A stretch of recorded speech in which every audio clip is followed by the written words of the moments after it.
Bonjour, aujourd'hui nous allons voir le design pattern Data Builder. C'est un pattern de construction. Comme nous l'avons vu, il existe différents types de design pattern qui sont la construction, le comportement ou les structures.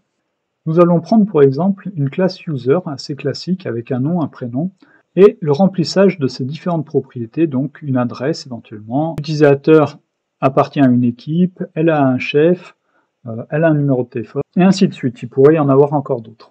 L'utilisateur peut avoir différents types d'utilisateurs également, si c'est un client, si c'est un employé, et du coup, ça peut être plus ou moins compliqué de les remplir. C'est là qu'intervient le Design Pattern Builder. Ça va nous permettre d'organiser la création d'un objet étape par étape. Dans notre cas, le objet user. Donc on va créer une nouvelle classe. Voilà. Qu'on va nommer User Builder. Assez simplement. Donc, voilà. Donc une façon de faire, ça serait d'avoir un user qui est privé, ici. Tac, tac. Voilà. On va instancier notre user. Regardez comment c'est fait dans notre programme. Tac, voilà. Voilà, tac, tac. Hop, notre programme. Et donc on va créer plusieurs setters dans notre builder. Donc par exemple, public void. Donc on va setter l'identité.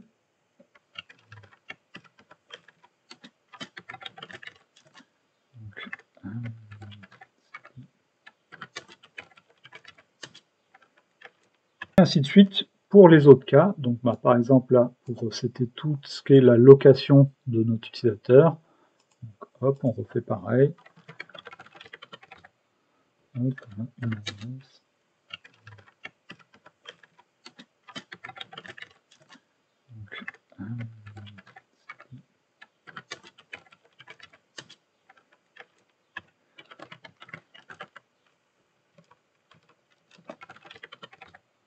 Donc, une adresse.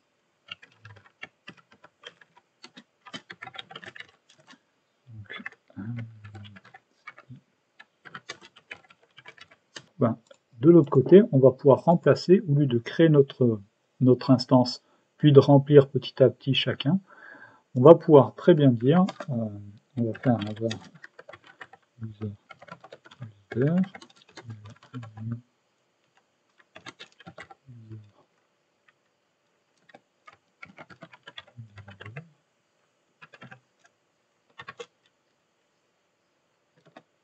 on a notre user builder, on va pouvoir faire user builder cette identité.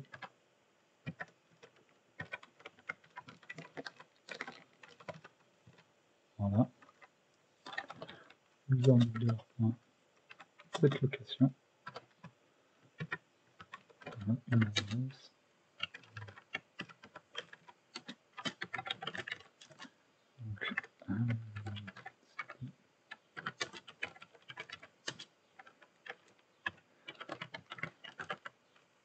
On peut faire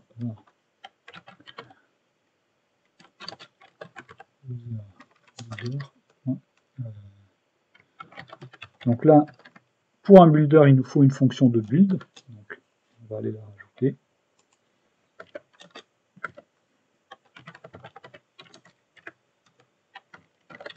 C'est celle qui va nous renvoyer l'instance de notre objet, justement, complètement remplie, complètement créée.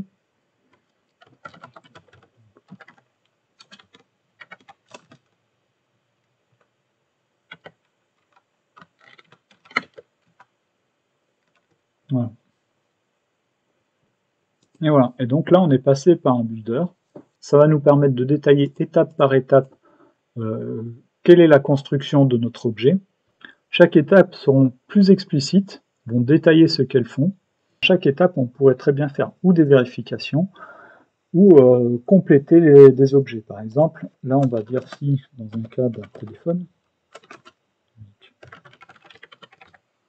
une adresse.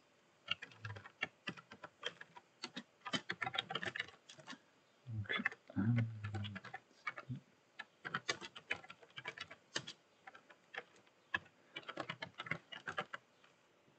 Et du coup, quand on set quelque chose, on peut setter plusieurs propriétés de notre objet, de notre client. Donc là, on l'a pas, mais bon, ça pourrait. Hop. Il est également possible de chaîner notre construction. Donc dans ce cas-là, à chaque étape, à chaque setter, là, on va renvoyer notre builder. Donc on va faire un return 10 à chaque fois.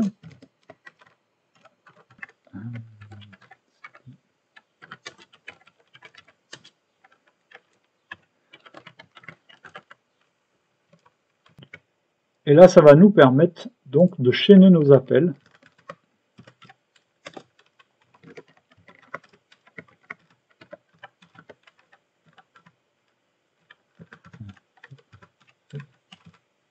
Et voilà. Et ensuite, on a juste à faire le build. On peut même là le faire. Et du coup, on pourrait même le faire ici directement. Le build.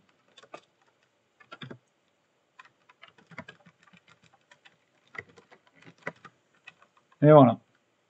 Maintenant, avec notre builder, on peut très facilement créer un autre utilisateur, mais de façon plus simple. Par exemple, un client. Donc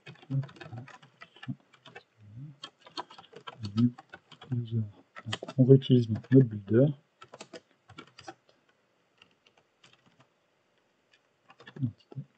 Voilà. Donc là, on lui met son nom, son prénom.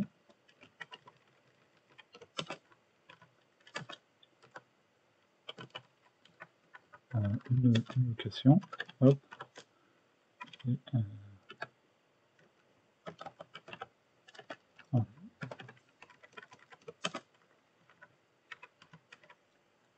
Voilà. De cette façon, ben voilà, on voit que pour notre client, on set juste l'identité et la location. Donc, attention toutefois, puisque on voit que ça nous rajoute une classe supplémentaire. Donc si on veut mettre des builders à chaque fois, ça nous crée beaucoup de classes supplémentaires et ça peut devenir compliqué à gérer. Et quand est-ce qu'on utilise un builder? C'est quand on a une construction d'un objet qui est complexe et qu'on veut découper étape par étape, qu'on veut décomplexifier. Même si ça nous rajoute une classe, ça nous permet de dissocier la construction de la manipulation de notre objet. Si tu as également des objets complexes à construire, tu peux implémenter ce pattern. Dis-moi en commentaire ce que tu en as pensé. À bientôt.